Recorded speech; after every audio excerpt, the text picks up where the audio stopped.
Om Swastiastu, perkenalkan nama saya Nilo Anggiani, nomor absen 10, NIM 2102022697. Hari ini saya akan mereview materi pengantar ekonomi mikro dari pertemuan pertama sampai pertemuan ke-14 dan implementasinya dalam kehidupan sehari-hari.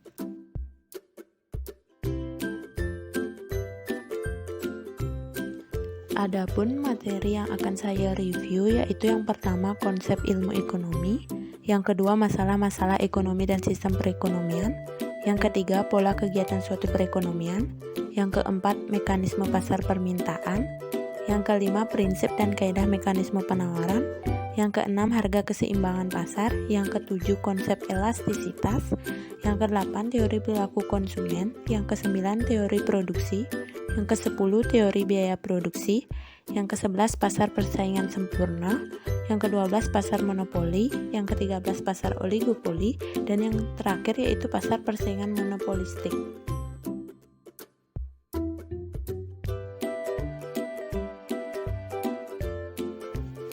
Konsep ilmu ekonomi yaitu ilmu yang mempelajari berbagai aktivitas perilaku manusia atau sosial, yaitu berupa kegiatan produksi, distribusi, serta konsumsi terhadap barang dan jasa. Ruang lingkup ilmu ekonomi ada dua, yaitu ekonomi mikro dan ekonomi makro. Ekonomi mikro yaitu ilmu ekonomi yang mempelajari bagian kecil atau aspek individual dari kegiatan perekonomian. Ekonomi makro yaitu ilmu yang mempelajari keseluruhan perilaku ekonomi yang berkaitan dengan penggunaan faktor produksi yang tersedia secara efisien demi mencapai kemakmuran masyarakat yang maksimal. Adapun alat-alat analisis ekonomi yaitu grafik. Grafik menjadi alat utama yang dapat digunakan untuk menguji teori ekonomi mikro. Selanjutnya, matematika. Matematika dapat digunakan untuk menguji kebenaran teori ekonomi mikro melalui hubungan antara variabel terkait yang dihitung secara matematis. Selanjutnya, statistik. Statistik berfungsi untuk mengumpulkan data dan fakta yang dapat digunakan sebagai alat untuk menguji kebenaran teori ekonomi mikro tersebut. Materi selanjutnya yaitu masalah-masalah ekonomi dan sistem perekonomian. Masalah pokok dari setiap perekonomian yaitu konsumsi. Setiap kebutuhan manusia atau masyarakat didesak oleh kebutuhan-kebutuhan atau keinginannya dalam menentukan jenis barang-barang dan jasa yang hendak digunakan atau dikonsumsi. Distribusi. Masalah distribusi adalah bagaimana menyalurkan barang dan jasa dari produsen sampai ke konsumen serta saluran distribusi apa yang akan digunakan. Misalnya lewat distributor, agen atau saluran lainnya. Produksi. Masalah produksi berkaitan erat dengan produk, barang, dan jasa apa yang akan diproduksi, untuk siapa barang tersebut diproduksi, menggunakan berapa tenaga kerja.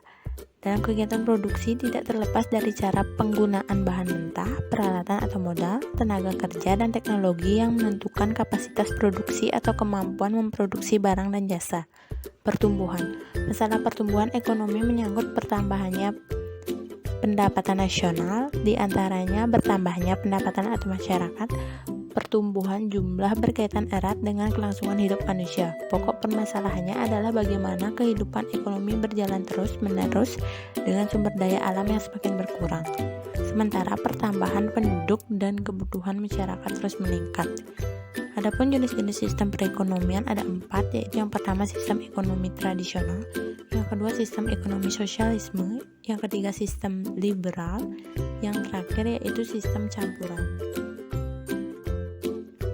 Pola kegiatan suatu perekonomian, uang, perdagangan, dan spesialisasi. Seperti gambar yang sudah tertera yaitu tentang spesialisasi dan perdagangan, di mana petani memberikan bahan makanan kepada tukang kayu, kemudian tukang kayu memberikan alat rumah tangga kepada petani. Tukang kayu memberikan peralatan rumah tangga kepada tukang jahit memberikan uang kepada tukang kayu agar memperoleh peralatan rumah tangga. Tukang jahit memberikan pakaian kepada petani dan petani memberikan uang kepada tukang jahit. Adapun pelaku kegiatan ekonomi yaitu rumah tangga, perusahaan, dan pemerintah.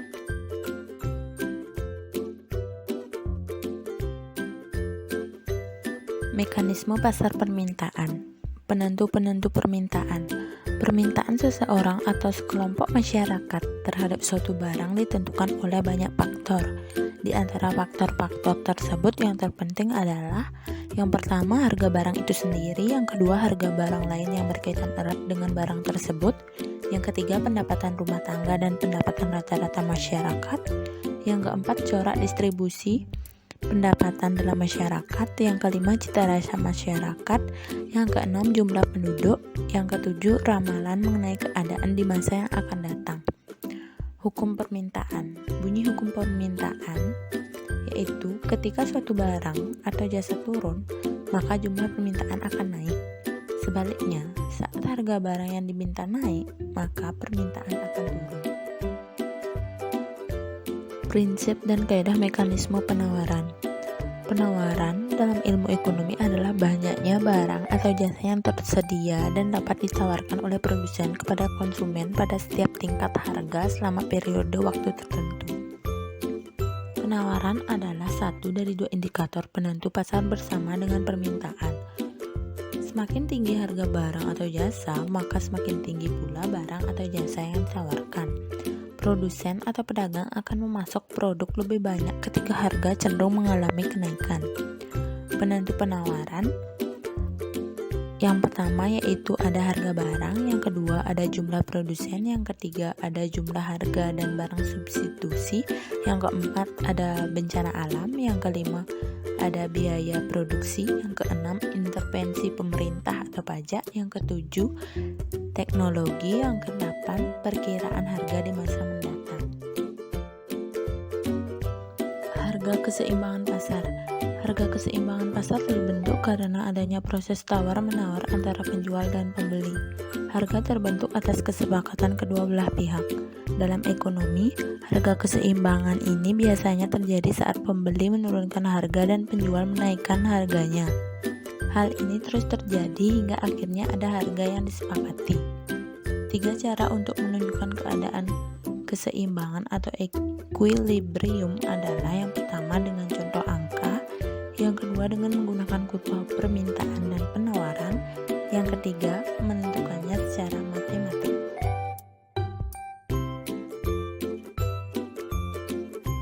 Konsep elastisitas. Elastisitas adalah perubahan proporsional dari sebuah variabel dengan perubahan variabel lainnya.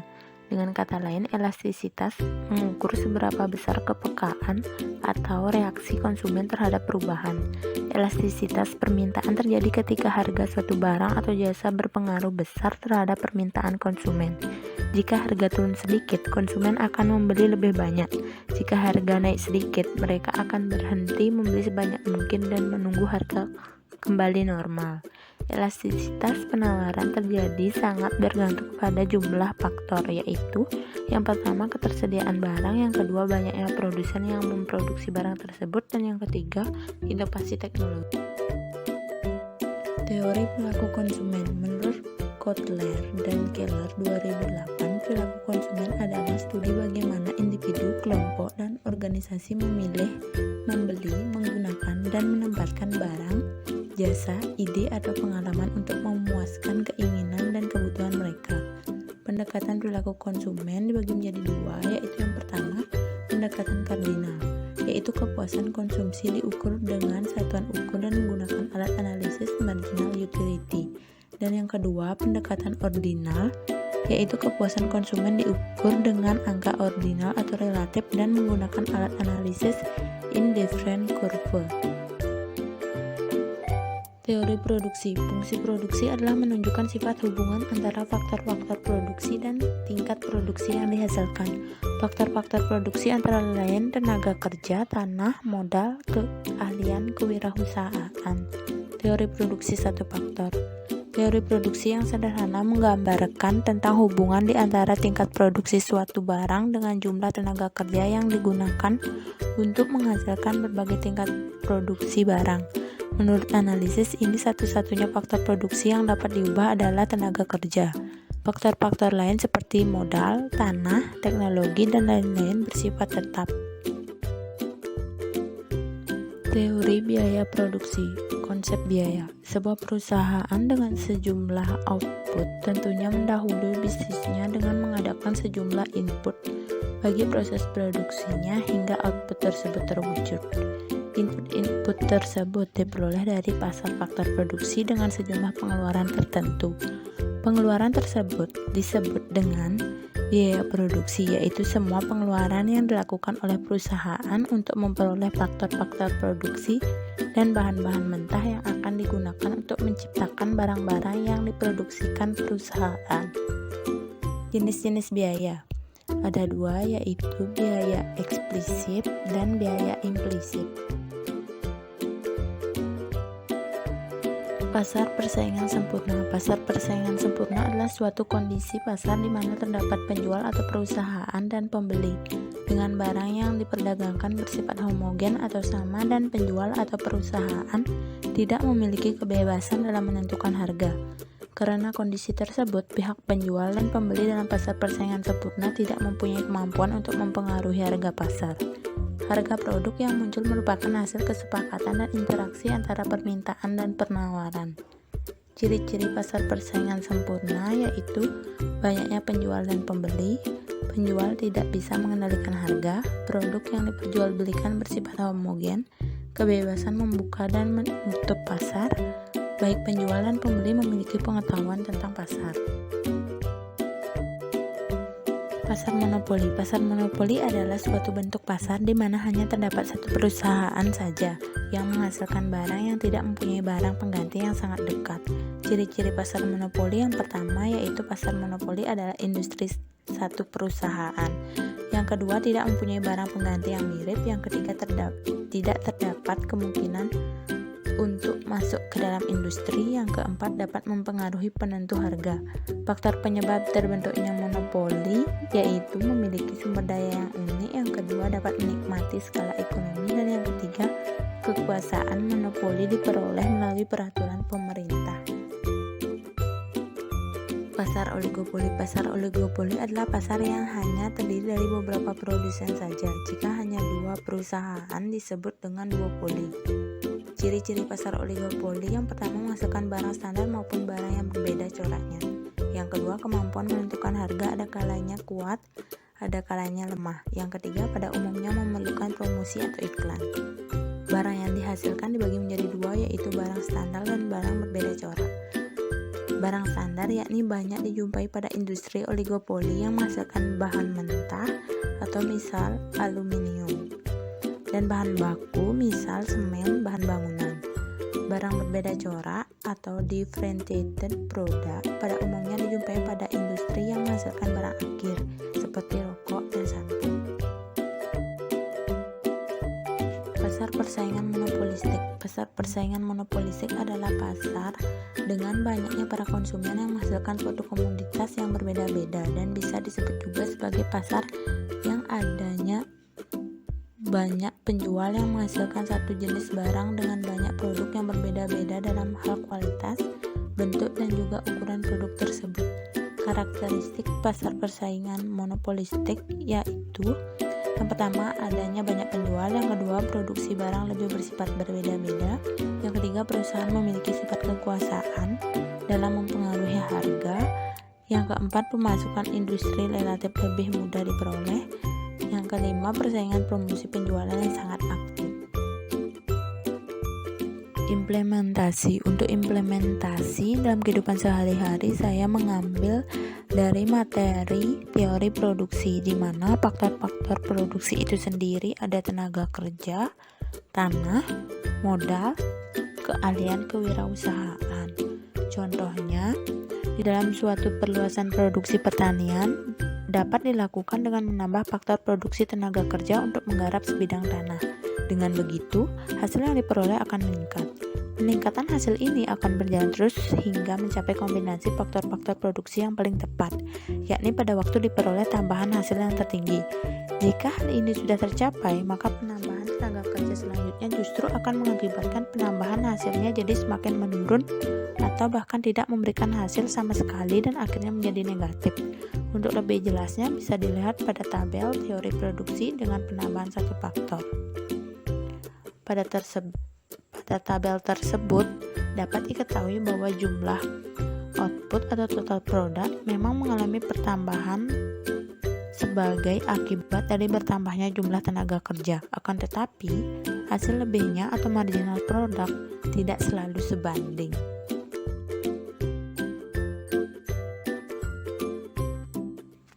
Baik, sekian review materi dan juga contoh implementasi dalam kehidupan sehari-hari yang dapat saya sampaikan. Apabila ada hal-hal yang kurang berkenan, mohon dimaafkan. Terima kasih. Om Santi Santi Santi Om.